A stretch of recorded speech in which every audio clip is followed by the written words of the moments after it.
Hello everyone, welcome back to the channel. I am Pallavi and I am teaching you class 7 maths and today's chapter is data handling. So as we all know the value of time and I believe that discussion should be point to point. So don't waste time. Let's start. So data handling. Data handling क्या है? What is data handling? तो data handling एक process है in which we collect data, organize data and present in such a way that provides a meaningful information, meaningful conclusion. Okay जिसको देकर हम लोग analysis कर सकें जिस भी फील्ड के लिए हम लोगों ने डाटा का कलेक्शन किया है कि what is going on that field. Okay तो this is data handling. Now come to that what is data. we should know about data also. What is data? So data is an information or fact which is a numerical figure of that information or fact is called data. मतलब data एक numerical value है किसी भी field की information है fact जिस भी problem को हमें ऑब्जर्व करना है उसकी एक न्यूमेरिकल वैल्यू होगी उस इंफॉर्मेशन की. लाइक अगर हम लोग किसी क्लास की बात करते हैं तो हमें अगर उसके स्टूडेंट्स की परफॉर्मेंस के लिए एक एनालिसिस करनी है कि मान लीजिए आपकी क्लास 7th है तो क्लास 7 के सारे स्टूडेंट्स की परफॉर्मेंस की एक एनालिसिस करनी है कि कैसी इनकी परफॉर्मेंस है ये सब ये फाइंड आउट करना है. तो व्हाट वी विल डू, हम लोग उनके मार्क्स का एक इंफॉर्मेशन कलेक्ट करेंगे. तो मार्क्स कैसे होंगे, नंबर्स में ही तो होंगे. तो एक न्यूमेरिकल इंफॉर्मेशन और फैक्ट होती है. Okay now what is collection of data. According to our problem, we collect data. Okay, like if we have to find out the scores या performance of students, तो हम लोग क्या करने वाले हैं, हम लोग स्टूडेंट्स के मार्क्स को कलेक्ट करने वाले हैं. तो मार्क्स को कलेक्ट करना मीन्स कलेक्शन ऑफ डाटा.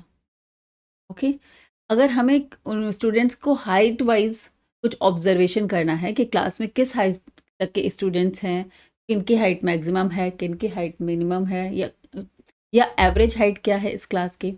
तो इस तरह का अगर हमें हाइट के बेसिस पे कुछ ऑब्जर्व करना है, एनालिसिस करनी है, तो हम लोग क्या करते हैं, उन स्टूडेंट्स की हाइट्स का डाटा कलेक्ट करते हैं. ओके तो this called collection of data. Next अब हम यहाँ पर देखते हैं रॉ डाटा. रॉ डाटा क्या होता है? रॉ डाटा मीन्स रेंडमली अगर हम किसी क्लास में गए और हमें लाइक 10 स्टूडेंट्स हैं उस क्लास में, क्लास 7th की ही बात कर लेते हैं. तो जैसे ही हमने सारे स्टूडेंट्स को 1 to 10 पिक कर लिया उनकी मार्क्स को, ठीक, अगर हमें उनकी परफॉर्मेंस देखनी है तो हमने उनके मार्क्स को पिक कर लिया विदाउट एनी किसका हाईएस्ट है, किसका लोएस्ट है, किसका मिडल में आया है, ऐसा कुछ भी नहीं देखा. ओनली जस्ट हम लोगों ने डाटा को कलेक्ट कर लिया है. तो that is called raw data because अभी वो किसी भी तरीके से ऑर्गेनाइज्ड अरेंज नहीं है. ओके हमने एक इन्फॉर्मेशन कलेक्ट कर ली है. इस तरह का डाटा क्या कहलाता है? Raw data. Next is observation. और हर एक स्टूडेंट का marks is an observation. Means उसको बोलेंगे एक ऑब्जर्वेशन है. हर एक मान लीजिए किसी इन योर 7th क्लास अगर 10 स्टूडेंट्स हैं तो हर एक स्टूडेंट का मार्क्स जो है वो एक ऑब्जर्वेशन हो. ओके चलिए चलते हैं, देख लेते हैं एक बार ये सारी डेफिनेशंस को. डाटा द न्यूमेरिकल इंफॉर्मेशन और fact collected is known as data. ये मैंने बताया आपको. Collection of data depends on the requirement of a specific information. Means हमें जिस चीज़ से रिलेटेड इन्फॉर्मेशन चाहिए, जिस फील्ड पर हमें एनालिसिस करनी है, हम उसी के रिलेटेड डाटा कलेक्ट करते हैं. Okay next is raw data. तो रॉ डाटा देख लेते हैं. The data collected in its original form. Means अभी ओरिजिनली हमने उसको कलेक्ट कर लिया, हमने उन्होंने किसी भी तरह की एनालिसिस नहीं करी है, उस डाटा को किसी भी तरीके से अरेंज नहीं किया है, ऑर्गेनाइज नहीं किया. That is called our raw data. Means अभी कच्चा है. ठीक, जैसे आपने भाई जब हम लोग वेजिटेबल्स खरीद के लेके आते हैं मार्केट तो वो कच्ची होती हैं, उनका उससे खाना या डिनर लंच तो हम लोग प्रिपेयर करते हैं ना. तो उसी तरीके से this is the initial form of data information. Next is observation. I have told you each figure of the raw data is called an observation.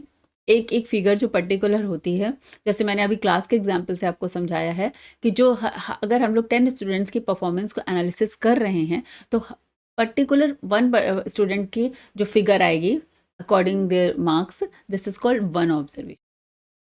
Okay, तो ये बेसिक टर्म्स हैं इस डाटा हैंडलिंग चैप्टर के जो आपको पता होने चाहिए। चलिए नेक्स्ट देखते हैं। अब हम समझेंगे इस चीज़ को, रेंज क्या है इसको मैं आगे बताती हूँ आपको। तो अब हम लोग यहाँ पर इसको एक एग्जाम्पल के थ्रू समझेंगे, ऑर्गेनाइजेशन ऑफ डेटा। ओके, देखिए जब भी हम लोग किसी भी चीज़ के बारे में इंफॉर्मेशन कलेक्ट करते हैं, डाटा कलेक्ट करते हैं, तो उसे एक वे में ऑर्गेनाइज करते हैं, तभी तो हम उससे कोई कंक्लूजन निकाल सकते हैं।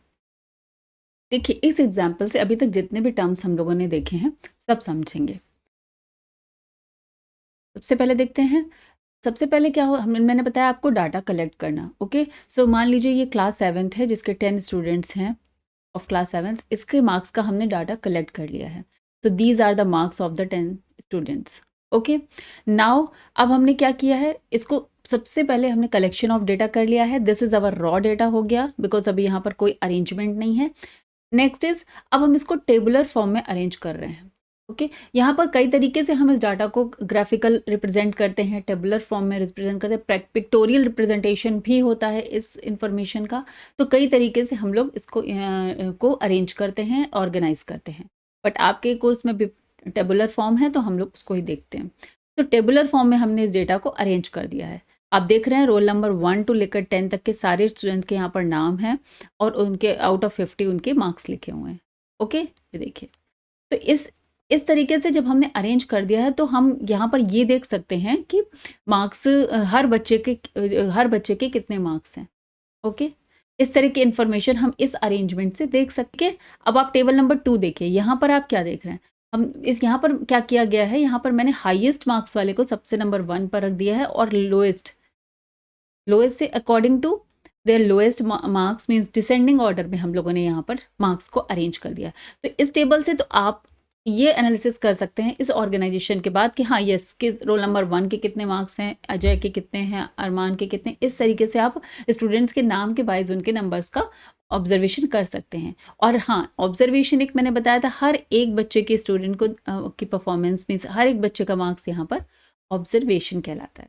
ठीक है, और नेक्स्ट देखते हैं, यहाँ पर दूसरी टेबल से हम क्या एनालिसिस कर सकते हैं कि इस स्टूडेंट ने सबसे ज़्यादा स्कोर किया, मीन्स हाईएस्ट टू लोएस्ट यहाँ पर अरेंज कर दिया। इसका मतलब है किसी इस क्लास में हम देख सकते हैं कि इन स्टूडेंट्स को जिनकी परफॉर्मेंस कम है, जिनके मार्क्स कम है, उनको हेल्प की ज़्यादा ज़रूरत है। इस डेटा से हम लोग ये कंक्लूड कर सकते हैं, है ना। तो ये एक क्लास का एग्जाम्पल था जिसके थ्रू हमने सारे टर्म्स को समझ लिया है कि व्हाट इज़ डाटा हमने क्लास के जो मार्क्स की इन्फॉर्मेशन थी वो डाटा है हमारा। उसके बाद रॉ डाटा क्या है, अभी ये ऑर्गेनाइज्ड नहीं है, ये सारे मार्क्स जो हैं नॉर्मल ऐसे ही रेंडमली लिखे हुए हैं without arranging in any way, तो this is called raw data. इसके बाद हमने इसको एक ऑर्गेनाइज टेबुलर फॉर्म में अरेंज किया है, तो this is called organisation of data. अच्छा, एक टर्म पीछे मैंने बताया, ये range. Okay, this is range. तो रेंज को यहाँ पर देख लें, व्हाट इज रेंज। ओके, किसी भी कलेक्शन ऑफ डाटा में जो हाईएस्ट वैल्यू है और जो लोएस्ट वैल्यू है उसके डिफरेंस को हम लोग रेंज कहते हैं। लाइक अगर हम लोग को इस क्लासरूम के 10 स्टूडेंट्स की रेंज पता करनी है तो 48 is the highest marks and 13 is the lowest marks. तो रेंज क्या हो जाएगी इस डाटा की, मीन्स रेंज क्या हो जाएगी, 48 minus 13. So 35 is the range of the marks.